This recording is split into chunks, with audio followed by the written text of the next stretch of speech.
Namaskaram, Anna. Namaskaram. I really liked your video on how to make Jivamrutam. It's very useful. Thank you, Anna. For the benefit of other farmers, we will recap important points that every farmer should know before preparing Jivamrutam. Yes, let's review. Let's get started. When can I start sprinkling Jivamrutam on my saplings?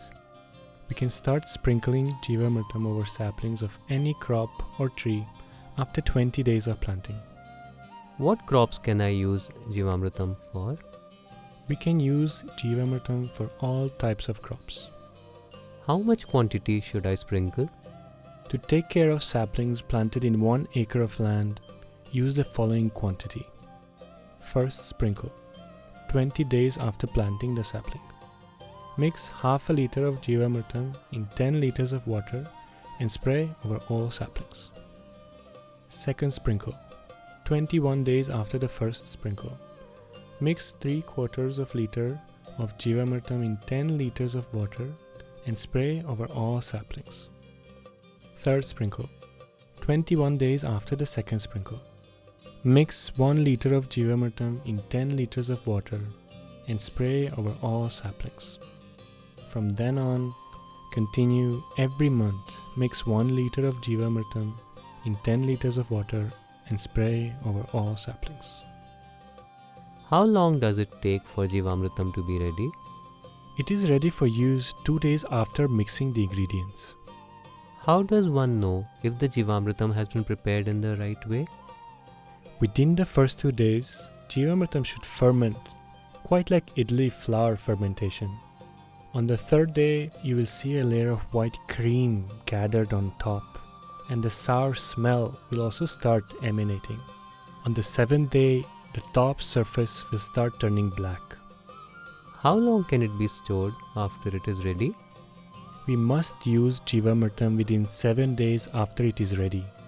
After the 7th day, you will detect a bad smell emanating from the mixture. In that state, we cannot use Jivamrutam. How to store Jivamrutam? We should use only plastic or cement containers to store Jivamrutam and keep it in the shade. It should not be exposed to sunshine or rain. How to prevent Jivamrutam from getting contaminated? Tie a porous cloth to cover the mouth of the vessel.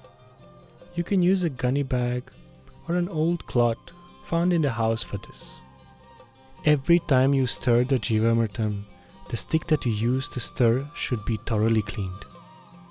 Otherwise, flies may sit on the stick, and when you use it again for stirring, it can lead to worm formation. Jivamrutam that shows signs of worm formation should not be used. Any special care to be taken by a farmer who has been using chemical fertilizers? If you are shifting from chemical farming to natural farming, pour 200 liters of Jivamrutam along with the irrigation water every week.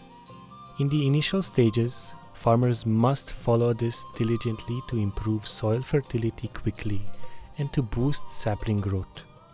After 5 to 6 years of regularly pouring 200 liters per acre of Jivamrutam mixed with irrigation water every week, you can reduce the quantity slowly and follow a regular schedule of sprinkling 1 liter of Jivamrutam every month mixed with 10 liters of water.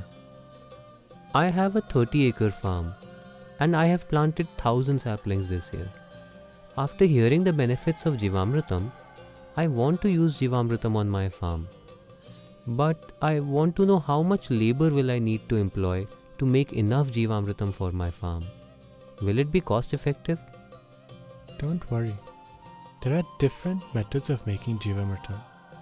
If you have some cows on your farm, you can set up an automated system which produces and distributes Jivamrutam across large areas. Really? Can you please tell me more about this system? Yes. You can watch our video, An Easy Way to Prepare Jivamrutam on a Large Scale.